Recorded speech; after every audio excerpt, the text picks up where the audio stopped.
Bapak, Ibu, Saudara, Jemaat Tuhan, pada hari ini kita memasuki ibadah Jumat Agung. Sebelum kita memasuki ibadah, mari kita masuk di dalam saat teduh. Amin. Jemaat Tuhan yang terkasih, hari ini Jumat Agung kita ingat ulang dan rayakan dalam ibadah di keluarga karena pandemi COVID-19. Di tengah pergumulan dan penderitaan dunia dan umat percaya akibat pandemi COVID-19, hari ini kita kembali menghayati seruan Yesus di kayu salib itu. Eloi, Eloi, lama sabachthani. Artinya, Allahku, Allahku, mengapa engkau meninggalkan aku? Seruan ini bukan karena putus asa, melainkan Yesus memohon penegasan Allah Bapa, sebab ia telah rela menanggung penderitaan, hinaan, dan kutukan demi penebusan dan keselamatan kita umat manusia. Marende ita sian buku endak kola mandailing nomor 100 tolu.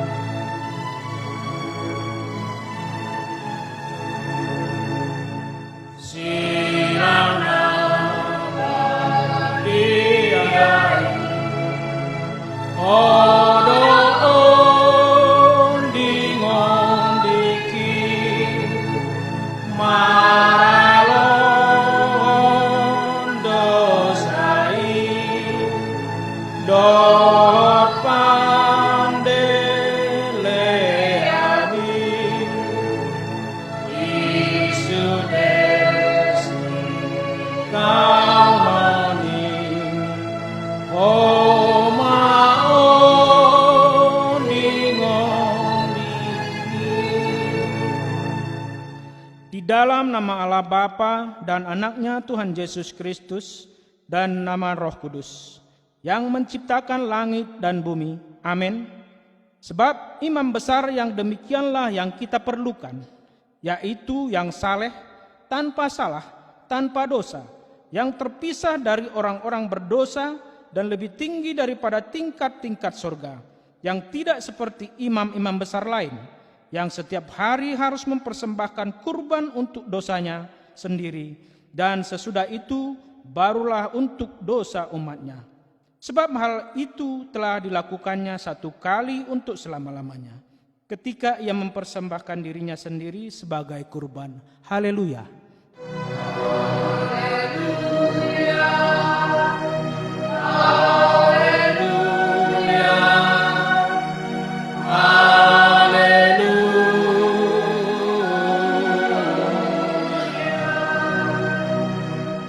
Marilah kita berdoa.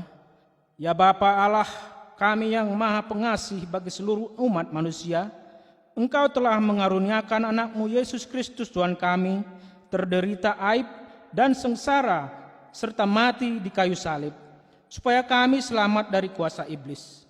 Ajarlah kami memahami segala penderitaan anakmu, agar kami beroleh berkat pengampunan dosa dan keselamatan dari kematian yang kedua kalinya, sehingga kami memperoleh hidup yang kekal di dalam nama anakmu Tuhan Yesus Kristus Tuhan dan Juru Selamat kami. Amin. Kita bernyanyi dari Kidung Jemaat nomor 368 ayat 1.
diakan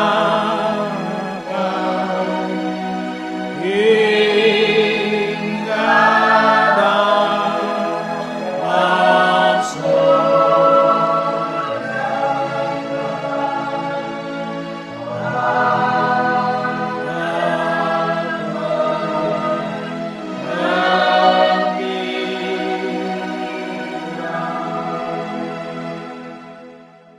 Di kayu salib Golgota pada Jumat Agung itu tersalib mati seorang putra terbaik di dunia ini. Bukan demi menanggung hukuman karena salahnya, melainkan demi membela saudara-saudaranya yang bersalah dan berdosa. Di sini kita memandang dan merindukan masuk ke dalam perjamuan agung Sang Anak Domba Allah, manakala genap waktunya Ia datang kembali. Kita bernyanyi dari Kidung Jemaat nomor 368 ayat yang ketiga.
Golgota, sekarang sudah saatnya kita masuk ke tempat yang mengharukan sekali. Di sana berdiri sepotong kayu besar, itulah kayu salib. Di sana tergantung imam besar yang mencurahkan darahnya untuk menebus dosa manusia. Tempat yang mengharukan sekali. Tempat di mana korban dipersembahkan, yaitu korban anak domba yang tidak bercela. Derita kepahitan, kesakitan yang dimulai dari Getsemani itu pun belum cukup. Dia diseret dari hakim yang satu ke hakim yang lain, dari Hanas ke Kayafas, dari Sanhedrin ke Pilatus, dari Herodes kepada Pilatus lagi, kepada semua orang banyak, kepada semua pengunjung dan serdadu juga tidak ketinggalan. Penghinaan, ejekan, nista, derita, cambukan, pukulan tangan, ditampar, penghakiman mahkota duri, cawan yang pahit, itu pun belum cukup. Bahkan ia harus disalibkan. Di kayu salib, ia telah menanggung lunas hutang dosa kita. Terpujilah Tuhan Allah sekarang dan selamanya. Ucapan yang pertama, ya Bapa, ampunilah mereka, sebab mereka tidak tahu apa yang mereka perbuat. Jika kesusahan datang, hati menjadi resah, pikiran menjadi kacau, kasih berkurang terhadap orang tua, sahabat dan keluarga. Tetapi Kristus dalam penderitaannya tetap dapat mengasihi sesama manusia. Ucapan pertama ini menunjukkan kepada kita kasih yang tidak ternilai harganya. Karena dalam ucapannya yang pertama, Yesus mendoakan supaya Allah mengampuni semua yang berdosa. Mari kita bernyanyi dari buku ND nomor 301 ayat yang pertama.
Aku berkata kepadamu, sesungguhnya hari ini juga engkau akan bersama-sama dengan aku di dalam Firdaus. Dalam sakratul maut dari 3 orang korban yang disalibkan, mengalirlah dengan derasnya rahmat penebusan. Yesus disalibkan di tengah-tengah 2 orang penjahat. Terkutuklah orang yang disalibkan, karena mereka yang disalibkan adalah orang yang di antara langit dan bumi. Ini adalah salah satu simbol bahwa bumi menolak dia, dan tanah juga tidak mau menerima dia. Padahal Yesus menyatukan dirinya dengan mereka. Janji Yesus kepada para penjahat di sampingnya pada saat ajal adalah juga janji Yesus kepada kita semua. Karena kita semua masih tetap orang berdosa, Kristus mati untuk kita. Kata-kata Yesus kepada para penjahat pada saat ajal mereka meyakinkan kita bahwa betapapun gelap dan susah hidup kita tidak pernah kehilangan pengharapan.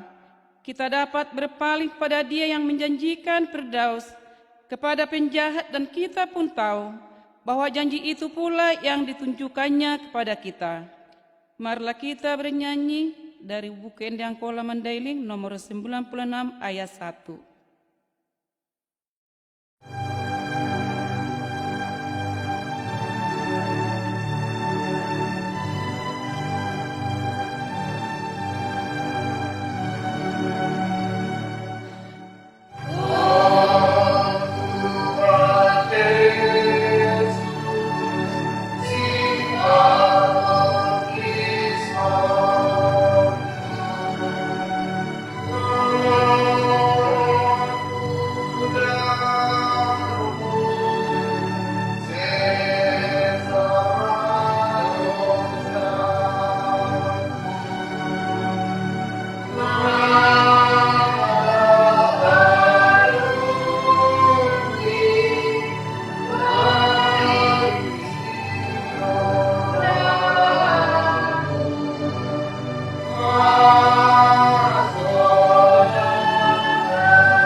Ketika Yesus melihat ibunya dan murid-murid yang dikasihinya, berkatalah ia kepada ibunya, "Inilah anakmu."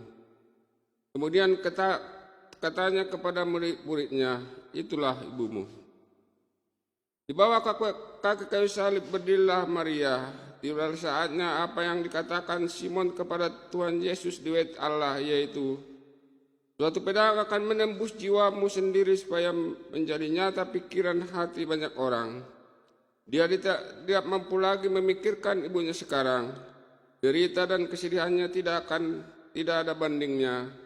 Maka pada saat kematiannya makin mendekat, ia menyerahkan ibunya Maria kepada murid yang sangat dikasihinya, dengan jaminan bahwa murid itu akan memeliharanya setelah ia meninggal. Yesus mau mengatakan kepada mereka yang paling dikasihinya bahwa mereka tidak ditinggalkan sendirian. Dengan demikian, Yesus telah melaksanakan kewajiban yang terakhir dari seorang anak kepada orang tuanya. Yesus mengetahui pikiran dan perasaan ibunya. Ketika ia mendampinginya pada saat ajalnya, Maria berdiri di bawah kayu salib. Tak dapat berbuat sesuatu tanpa tenaga, lemah tak berdaya. Betapa hatinya ingin membantu anaknya yang dalam penderitaannya. Betapa hatinya ingin memikul beban anaknya. Seandainya bisa dipikul deritamu anak tumpuan hatiku, itulah jeritan hati seorang ibu. Betapa hatinya ingin seandainya ia bisa memberi seteguk air kepada anaknya dikala Yesus berkata, "Saya haus." Tetapi itu pun tidak dapat dilaksanakannya, meskipun sebenarnya hak seorang ibu memberi anaknya minum. Saya harus berada di dekatnya sewaktu air hidupnya. Itulah yang senantiasa yang ada dalam benak Maria. Jelaslah sampai di mana kasih seorang ibu kepada anak buah hatinya. Kita bernyanyi dari Kidung Jemaat nomor 370A ayat 1.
Yesus pernah berkata, "Jikalau ada yang haus, boleh datang kepadaku." Sekarang dia berkata, "Aku haus," sesuatu yang berlawanan dengan dirinya sendiri. Sebab ia adalah sumber air kehidupan, namun ia merasa haus. Yesus meneriakkan kata-kata ini dari salib, karena secara fisik ia merasa amat sangat haus dan derita, kekeringan, selama bergulat dengan maut.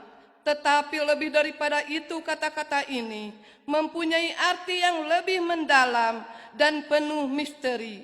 Memenuhi kehendak Bapa adalah kehausannya. Inilah cawan kematian. Yesus yang menyelamatkan, tetapi justru di atas salib Yesus ditetapkan untuk minum dari cawan kematiannya. Karena tindakan terakhir dari cinta kasih ini menyatakan cinta kasih Allah yang membawa penebusan. Kehausan Yesus yang sangat menggetirkan ini adalah untuk melengkapi janji Allah dan untuk memenuhi tugas pemutusannya. Oleh karena Yesus menjadi haus, tak dapat dilukiskan dahaga yang dirasakannya. Dia haus supaya kita dipulihkan. Dia haus supaya kita dilegakan. Dia haus supaya kita jangan ikut lagi merasakan kehausan seperti orang yang berseru di dalam neraka. Barang siapa yang datang kepada Yesus dan menerima air kehidupan tidak akan merasa haus untuk selama-lamanya. Sebab Allah sendirilah yang dapat memuaskan kehausan kita paling dalam. Marilah kita merasakan haus akan rahmat, akan belas kasihan dan sukacita, karena pancaran mata air adalah cinta Allah di dalam kita. Mari kita bernyanyi dari buku Ende Akola nomor 378 ayat 4.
sabaktani.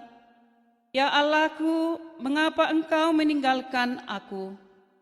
Inilah juga pergumulan Martin Luther sampai 3 hari 3 malam dia tidak makan dan tidak minum. Merenungkan apa arti kata ini. Pada akhirnya ia seperti orang yang bermimpi lalu dia meneriakkan, Allah ditinggalkan oleh Allah. Siapakah yang dapat mengerti hal demikian? Ditinggalkan oleh manusia, ditinggalkan oleh Allah. Dunia tidak menerima, seolah-olah di antara langit dan bumi terkucil, kesepian, tak ada yang menghibur. Diselimuti kekelaman, tanpa teman semuanya sepi, satu pun tak dapat memberi pertolongan dalam menanggung konsekuensi dari dosa-dosa umat manusia. Yesus mengalami akibat dosa yang paling buruk, yaitu pengalaman manusia yang ditinggalkan Allah. Namun perasaan manusia bahwa terpisah dari Allah itu bukanlah seluruh kenyataan yang sebenarnya. Yang benar ialah bahwa Allah tidak pernah akan meninggalkan kita. Jeritan ini sangat mengerikan. Jeritan seseorang yang dirundung duka yang mendalam. Itulah yang diserukan oleh Yesus sebagai pengganti seruan orang yang penuh kesakitan, kematian akibat dosa. Ketika aku berada dalam kesedihan, ketakutan, kekhawatiran, dalam masalah dan pergumulan khususnya karena pandemi COVID-19 yang sedang melanda kehidupan kita, jiwaku mengerang dan bertanya, Allahku, Allahku, mengapa engkau meninggalkan aku? Aku berseru, tetapi engkau tetap jauh dan tidak menolong aku. Benarkah demikian bahwa Allah meninggalkan kita? Tidak, sebab di atas salib Yesus berseru, Eli, Eli, lama sabaktani. Dengan seruan itulah Ia berpihak kepada kita. Ia peduli pergumulan kita dan Ia beserta kita. Marilah kita bernyanyi dari Kidung Jemaat 33 ayat 1.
Sudah selesai. Apa yang sudah selesai tidak dituturkan. Siapa yang telah menyelesaikan juga tidak dituturkan. Bagaimana penyelesaiannya juga tidak dituturkan. Sudah selesai. Apa yang sebenarnya sudah selesai?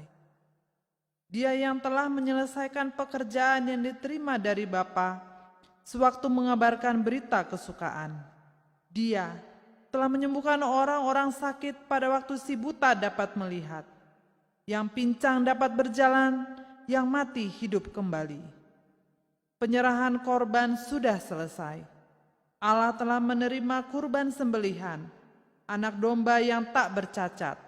Rencana keselamatan Allah telah nyata, melepaskan manusia berdosa. Manusia telah berdamai dengan Allah. Marilah kita bernyanyi dari buku ND 386 ayatnya yang ke-6.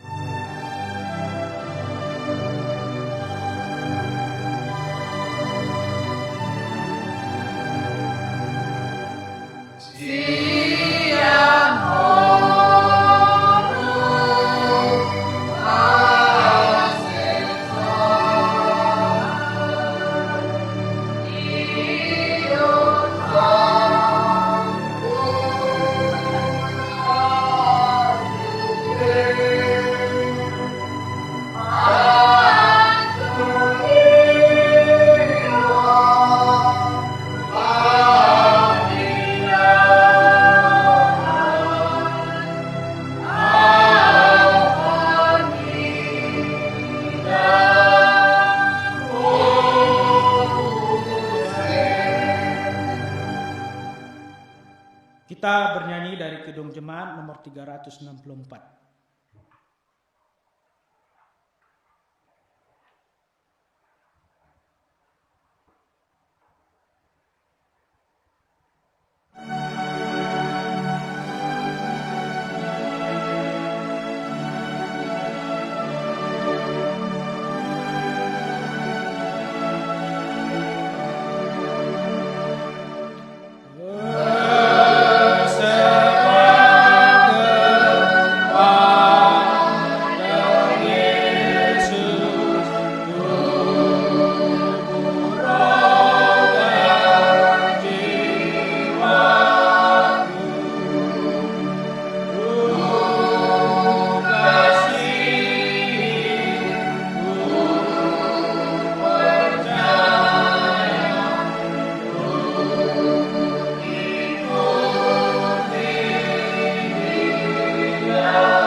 Mari kita mengaku iman percaya kita bersama-sama mengucapkannya. Aku percaya kepada Allah Bapa yang Maha Kuasa, Khalik langit dan bumi, dan kepada Yesus Kristus, Anaknya yang tunggal Tuhan kita, yang dikandung daripada Roh Kudus, lahir dari anak darah Maria, yang menderita di bawah pemerintahan Pontius Pilatus, disalibkan, mati dan dikuburkan, turun ke dalam kerajaan maut. Pada hari yang ketiga, bangkit pula dari antara orang mati, naik ke surga, duduk di sebelah kanan Allah, Bapa yang Maha Kuasa, dan akan dari sana untuk menghakimi orang yang hidup dan yang mati. Aku percaya kepada Roh Kudus, gereja yang kudus dan am, persekutuan orang kudus, pengampunan dosa, kebangkitan daging, dan hidup yang kekal. Amin. Kita bernyanyi dari Kidung Jemaat nomor 392 ayat 1 tambah 3. Kita mengumpulkan persembahan yang pertama dan yang kedua.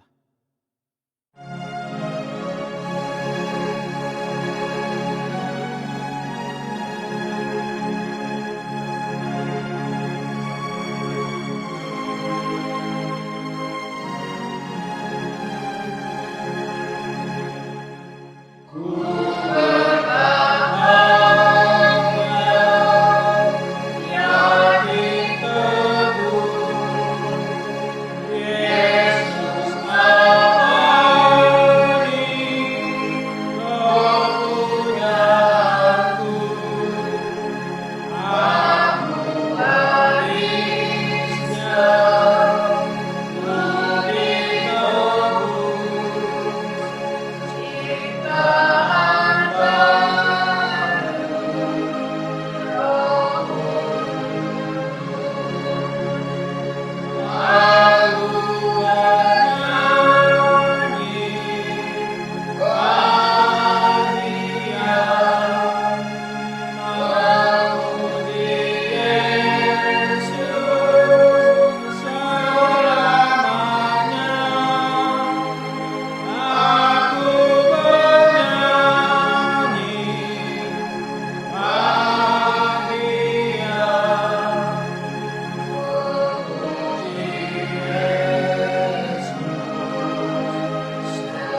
Damai sejahtera dari Allah Bapa yang melampaui segala akal dan pikiran, itulah yang memenuhi hati saudara-saudara sekalian dalam Kristus Yesus Tuhan kita.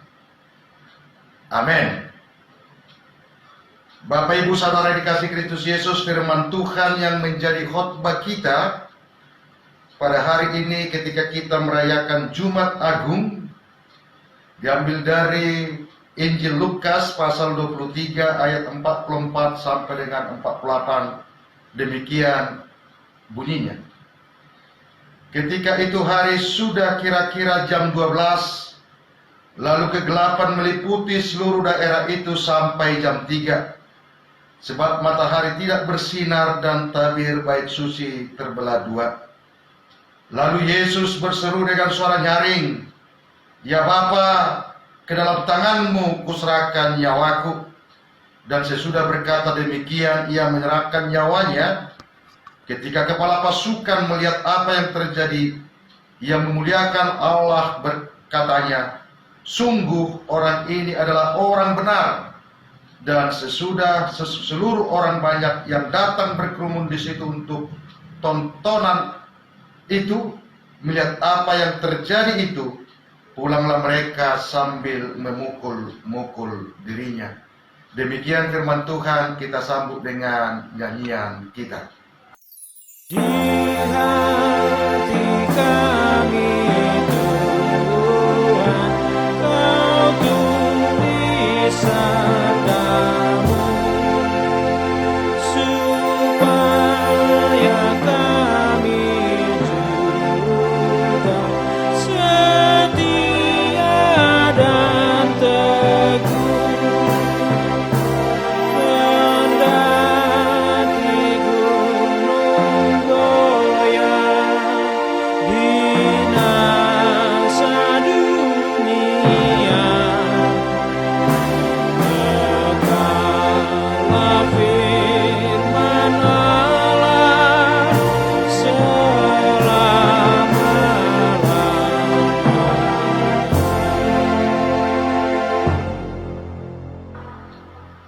Hari ini kita tiba pada perayaan Jumat Agung yang kedua setelah kita memasuki masa pandemi COVID-19. Dalam realitas perjalanan kita, ada banyak hal dari kehidupan kita yang diperlambat, tapi ada banyak hal juga dalam kehidupan kita yang dipercepat. Ada suka, ada duka dalam rangkaian perjalanan hidup kita menghadapi masa-masa pandemi ini. Tapi hari ini ketika kita merayakan Jumat Agung, kita hendak dibawa untuk menghayati penderitaan kita dalam penderitaan Yesus, sebagaimana yang tertulis dalam bacaan kita Injil Lukas pasal 23 ayat 44 sampai dengan 48. Bapak Ibu Saudara dikasih Kristus Yesus, jika seorang anak rela berkorban untuk orang tuanya, dan jika orang tua rela berkorban untuk anak-anaknya, jika suami berkorban untuk istrinya atau sebaliknya, istri berkorban untuk suaminya, dalam kehidupan ini itu adalah hal yang biasa. Karena tentu anak menghormati orang tua mengasihi anaknya, suami istri saling mengasihi sebagai pasangan. Tapi yang luar biasa adalah jika seorang mau berkorban untuk menyakiti, untuk yang menyiksa, untuk yang meludahi, untuk yang membenci dia, itu menjadi pengorbanan yang luar biasa, yang tidak sama dengan pengorbanan-pengorbanan yang kita sebutkan tadi. Dan itulah yang kita peringati hari ini, pengorbanan yang dilakukan oleh Yesus, menyerahkan nyawanya bagi orang-orang berdosa.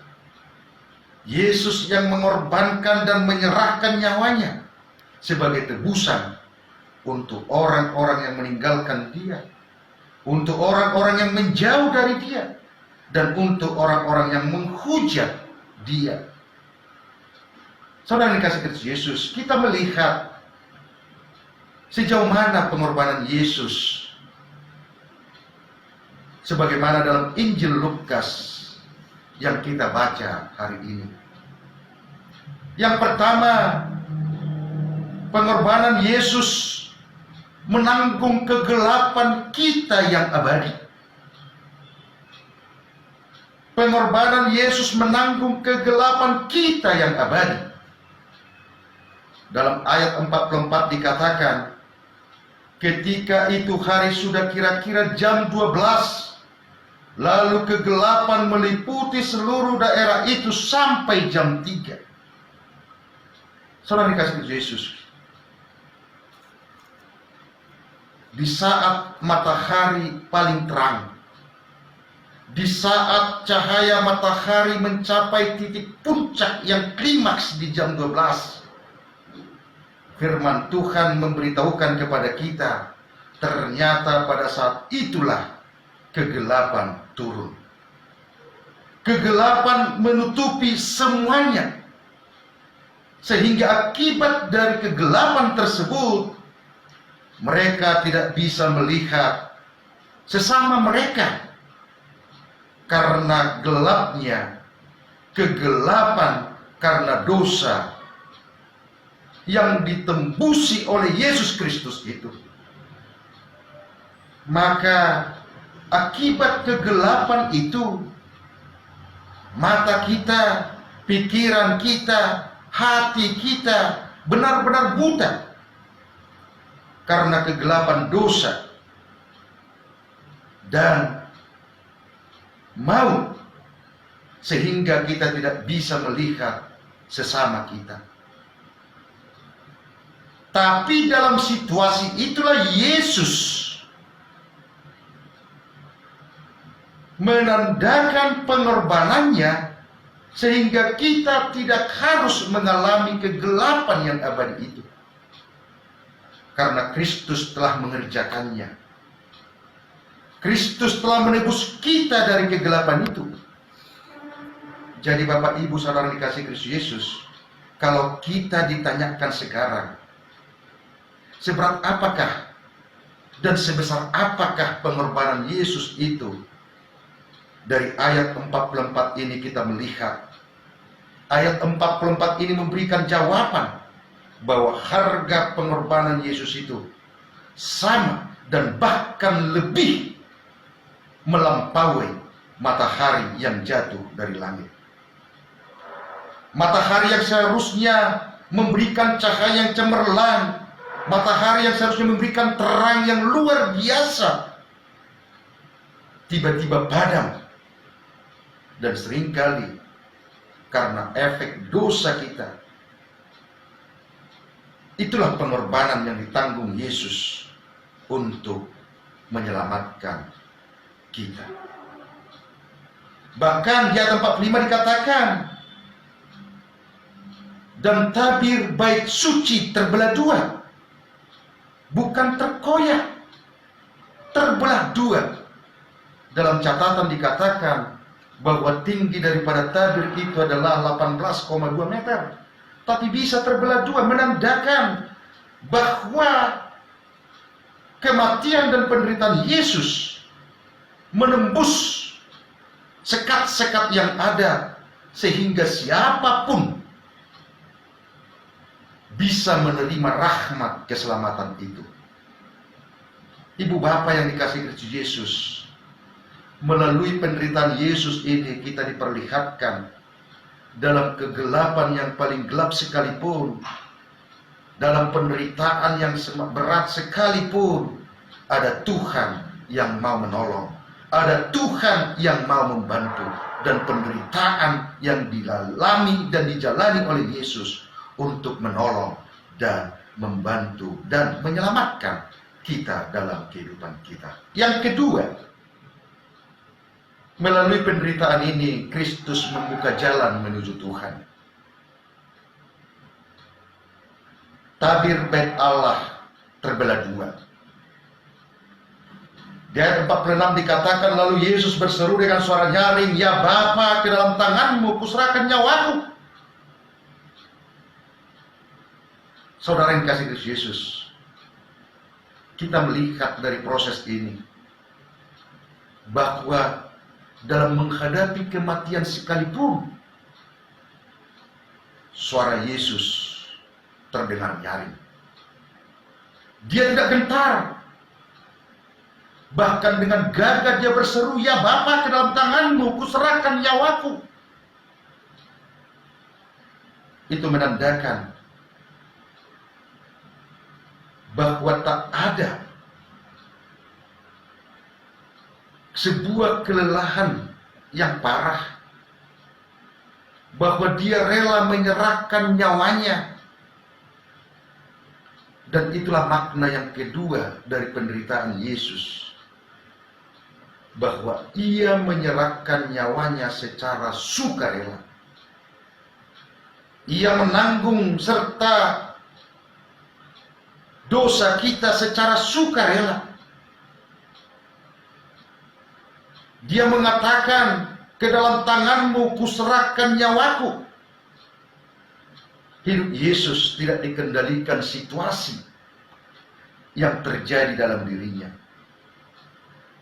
Tidak dikendalikan oleh siksaan yang terjadi, yang telah dialaminya. Tapi ia rela menyerahkan nyawanya. Menyerahkan atas inisiatif, menyerahkan atas kerelaan sendiri. Dan itulah poin yang kedua dari makna penderitaan Yesus. Yang ketiga, saudara yang dikasihi Kristus Yesus, di ayat 47 dikatakan, ketika kepala pasukan melihat yang terjadi, ia memuliakan Allah, katanya, "Sungguh orang ini adalah orang benar." Luar biasa. Melalui peristiwa itu, melalui penderitaan Yesus, melalui kematian Yesus, orang mengalami perubahan. Dan pada akhirnya memuliakan Tuhan. Melalui ini kita mau diingatkan bahwa penderitaan Yesus, pengorbanan Yesus menjangkau semua orang. Dan inilah makna yang ketiga dari peristiwa Jumat Agung yang kita rayakan hari ini, bahwa ia yang menjangkau semuanya. Bahkan orang yang memimpin proses penyaliban sekalipun berubah pada saat itu. Melihat peristiwa itu, dia mengalami perubahan dan pada akhirnya percaya kepada Tuhan di dalam kehidupannya. Melalui ini kita belajar, saudara dikasihi Kristus Yesus, tidak ada dosa, tidak ada kehidupan yang hancur sekalipun yang tidak tersentuh oleh Tuhan. Di ayat 48 kita melihat bahwa sesudah seluruh orang banyak yang datang berkerumun di situ untuk tontonan itu, melihat apa yang terjadi itu, pulanglah mereka sambil memukul-mukul diri.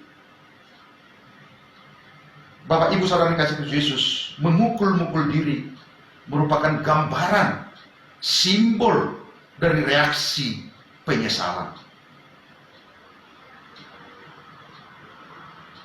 Saudaraku, maka makna pengorbanan Yesus sampai kepada proses kebangkitannya, kita akan bisa larut dalam pemaknaan, kita akan bisa menghayati, kita akan bisa menerimanya jika dimaknai dengan penyesalan. Saya melihat, saya percaya bahwa apa yang dilakukan oleh kepala pasukan itu, melihat semua proses itu, tentu didasari oleh penyesalan diri, sehingga dia mampu untuk bertobat. Dia mampu untuk memuji, memuliakan Tuhan. Sama seperti orang banyak itu. Setelah mereka melihat proses itu, yang tadinya mereka berteriak sebagai reaksi mereka, ikut menghantar Yesus ke penyalipan. Tapi setelah mereka melihat peristiwa itu, menyaksikan sendiri, dan ketika mereka pulang, yang muncul adalah rasa penyesalan. Saudaraku yang dikasihi Kristus Yesus, maka kesediaan kita menyesali segala kesalahan-kesalahan kita, segala dosa-dosa kita, itu adalah elemen inti daripada karya pengorbanan Yesus.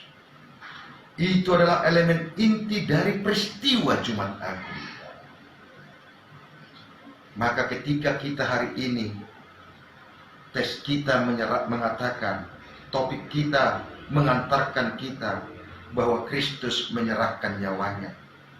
Itulah puncak dari penderitaannya untuk menyelamatkan kita. Maka Bapak Ibu saudara dikasihi Kristus Yesus, keluarlah dari kegelapan.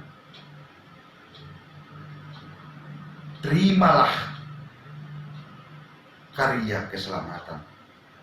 Sesalilah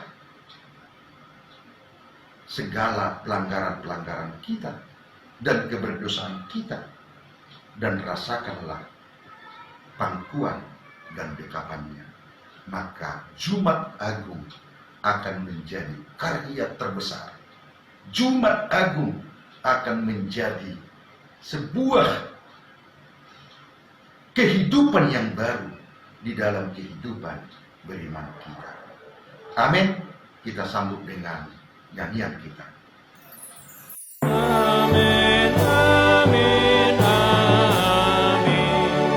Kami sungguh yakin dan padamu bersyukur dalam nama Putramu.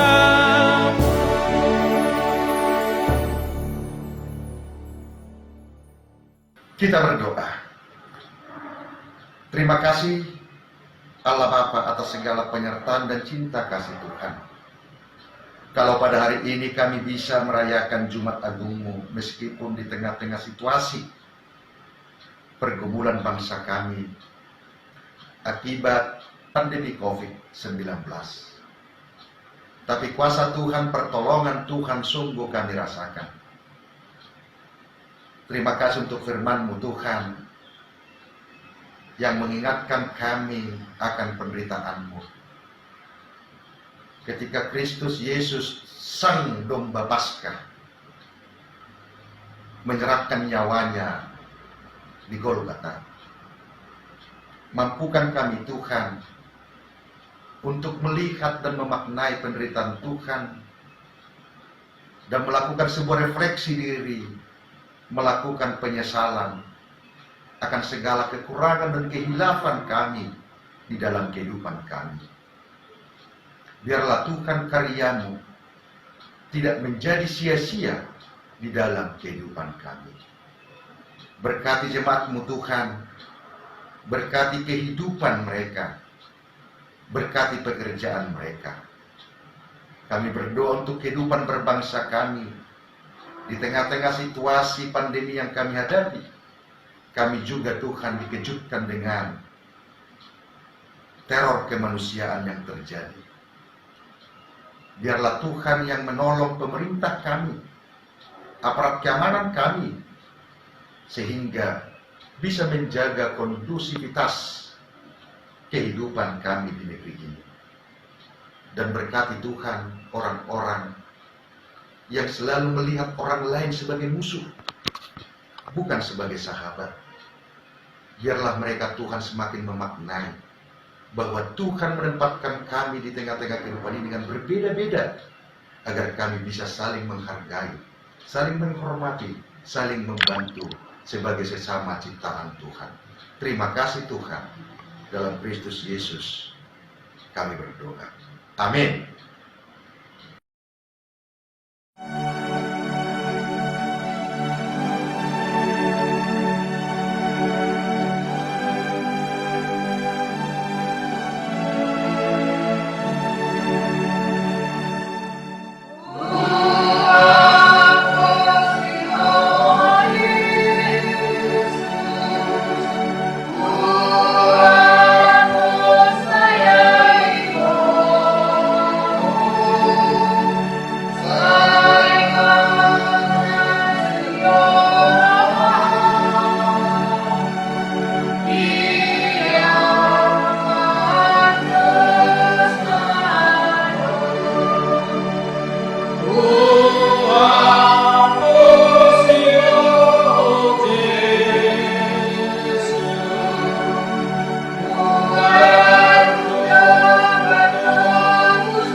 Atong tapasa mahul taot tu di bataan so di pasu-pasu martangiang mahita.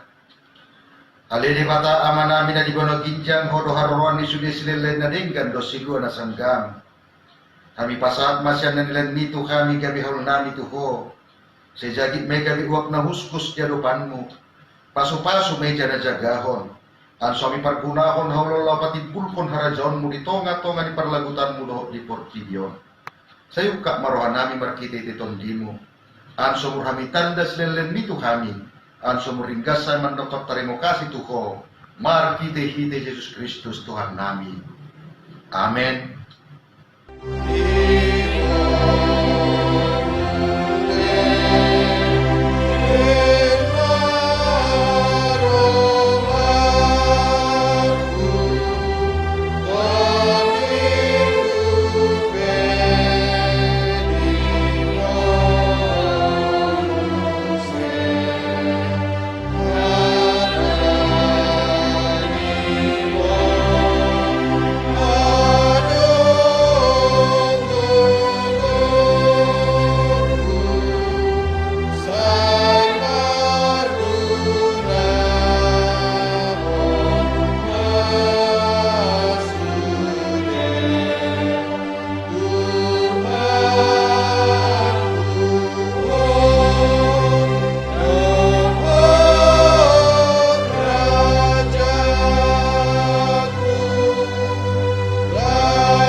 Aliyaman nami jana di bata nami para siroha na sumurung doho di sudi jolma manusia.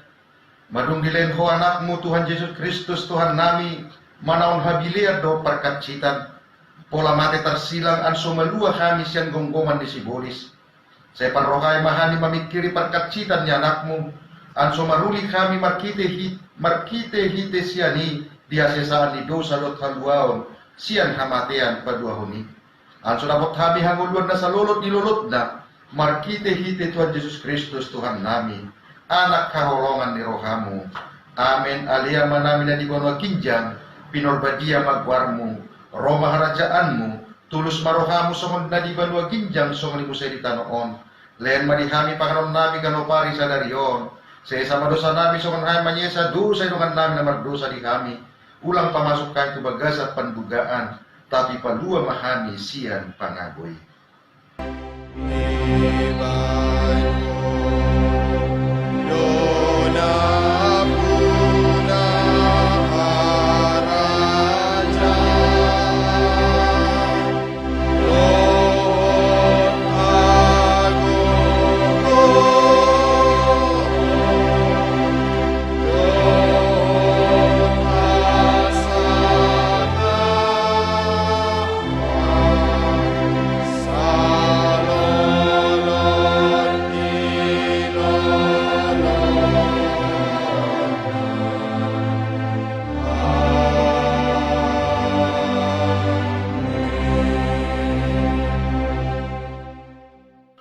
Mulak mahamudi bagasa sonang dohok dame ni roha jagit hamuma pasu-pasu sia tuhatta. Di pasu-pasu jana dijagahot Tuhan de batama ho. Di sodakot Tuhan de batama bohina tuho jana asima rohana midaho. Diadokot Tuhan de batama bohina tuho jana dipasaur madamena tuton di mulu. Amin.